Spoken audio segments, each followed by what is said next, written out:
তাই আমাদের রাজপথের যোদ্ধাদের জীবন দিতে হয়েছে। আমরা চাই না রাজশাহী বিশ্ববিদ্যালয়ের কোন শিক্ষার্থীর জীবন ঝরে যাক।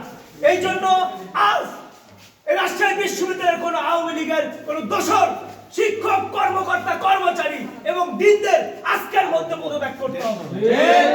ইনকিলাব জিন্দাবাদ, জিন্দাবাদ, ইনকিলাব, ইনকিলাব জিন্দাবাদ, জিন্দাবাদ, ইনকিলাব, ইনকিলাব জিন্দাবাদ, জিন্দাবাদ, ইনকিলাব, ইনকিলাব।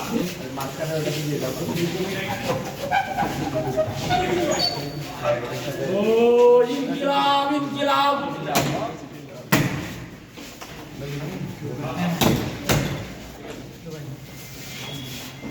ভাই একটু পিছায় নেন।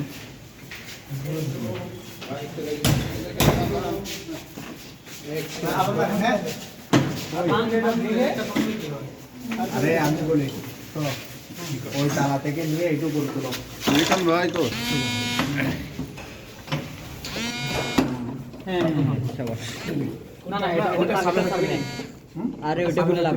আমাদের হচ্ছে ক্যাম্পাসের নিরাপত্তার যে সংকটের একটা জায়গা এবং আমাদের অভ্যুত্থানের যে স্পিড, সেই স্পিডটাকে লালন করার যে জায়গা, সেই জায়গাগুলোতে আমরা সঙ্গতিপূর্ণ দেখছি।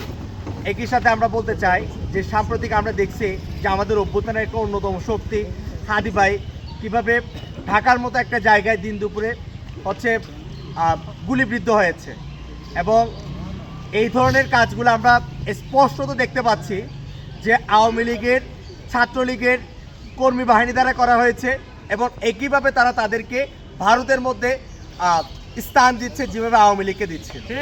তো আমরা চাই আগামীর বাংলাদেশে আমরা আওয়ামী লীগ অলরেডি আমরা আইনতভাবে এবং জাতিসংঘের রুলস অনুযায়ী তারা একটা টেরোরিস্ট হিসাবে কিন্তু তারা স্বীকৃত, সন্ত্রাসী সংগঠন।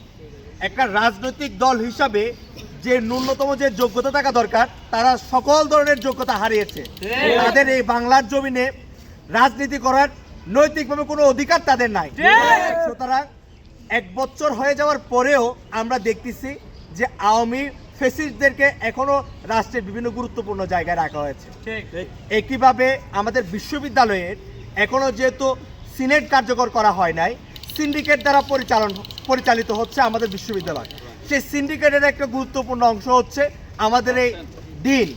এই ডিন এখনো 6 জন ডিন আছে যারা আওয়ামীপন্থী এবং তারা এখানে বসে এই আওয়ামী লীগের যে এজেন্ডা সেগুলো তারা বাস্তবায়ন করছে। আমরা এখনো পর্যন্ত এই প্রশাসনকে দেখি নাই যে অভ্যুত্থানের যেসব শিক্ষকরা ক্যাম্পাসে পুলিশ ঢোকার জন্য অনুমতি দিয়েছিল, আমাদের অসংখ্য শিক্ষার্থী যারা ছাত্রলীগের দ্বারা নির্যাতিত হয়েছিল, যেসব শিক্ষকরা পলিটিক্যাল এজেন্ডা বাস্তবায়ন করার জন্য শিক্ষার্থীদেরকে ফেল করা দিয়েছিল, এই ধরনের কোনো বিচার কার্যক্রম এখনো পর্যন্ত আমরা দেখি নাই।